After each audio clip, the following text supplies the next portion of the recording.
My name is Fumio Ikeda, or the anglicized version is Ikeda.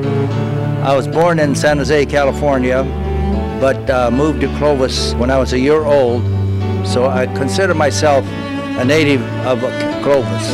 My dad's name was Ben Ikeda, and my mom's name was Sugi Ikeda. Both were native-born Japanese. I also had one sister and one brother.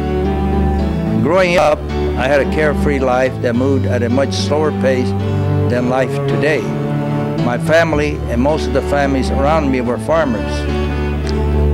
Where we lived, there was the San Joaquin River was only a few miles away, and at the back where we lived was the Enterprise Canal. So we spent a lot of time either swimming or fishing in the river or swimming in the canal. I went to Clovis High School and graduated in 1938. I enlisted in the service before the attack on Pearl Harbor in November of 1941. My brother Hai was classified as a 1A, which was someone ready for drafting. But talking the things over with my brother, we decided that if I enlisted so that he could get a 3A agricultural deferment because the war hadn't started at that time, that was the way we would rather go. Because personally, I didn't want to stay home and run the ranch anyhow. So we talked to our friend who was on the draft board, and he came back about a week later and pointed to me and he said, "You go," and pointed to my brother and he said, "You could stay." So that worked out to the best of our, advantage. I was in basic training at Camp Roberts near the town of Paso Robles when I heard that the Japanese had attacked Pearl Harbor. I knew that America would be going to war, but I didn't really think about how it would affect Japanese Americans as myself. I was never in hand-to-hand combat during my tour of duty, but I still feel that I played an important part in the war. I was transferred into the Army's Military Intelligence Division as a staff sergeant.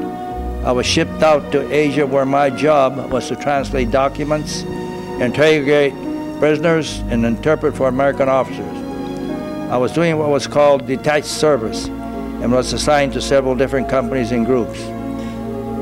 I was mainly assigned to the China Combat Command, where I worked with Chinese troops in their fight against the Japanese. Our duty was to help the Chinese Army keep the Japanese troops occupied in China so that they wouldn't be siphoned off and sent to the Southwest Pacific where the bigger war was being fought. I never experienced any racial discrimination while I was in the service. Our commander was a fair-minded man and prohibited discrimination against any race in our company. He said that if anyone was going to be a racist, then they would have to answer to him. Those words must have worked because I never felt out of place. My family back in the United States wasn't as fortunate. In 1942, after the attack on Pearl Harbor, all Japanese Americans on the West Coast, citizens or legal aliens, were evacuated to relocation centers. These relocation centers were more like concentration camps because it was fenced all around, they had gun towers, and people could now go in and out as they pleased. More importantly, the people were sent there without a fair trial. General DeWitt was in charge of the Western Defense Command, and he decided that this needed to be done. His attitude was, a Jap is a Jap, and that was that. He couldn't see that Japanese Americans were loyal to the United States. When I was younger, I didn't really think too much about the racism that we experienced. But as I get older, I reflect on this period of my life more often, and it really makes me sad and angry. The discrimination and relocation that Japanese Americans experienced during World War II was wrong, but the internment that took place overrode the rights given to us in the Constitution.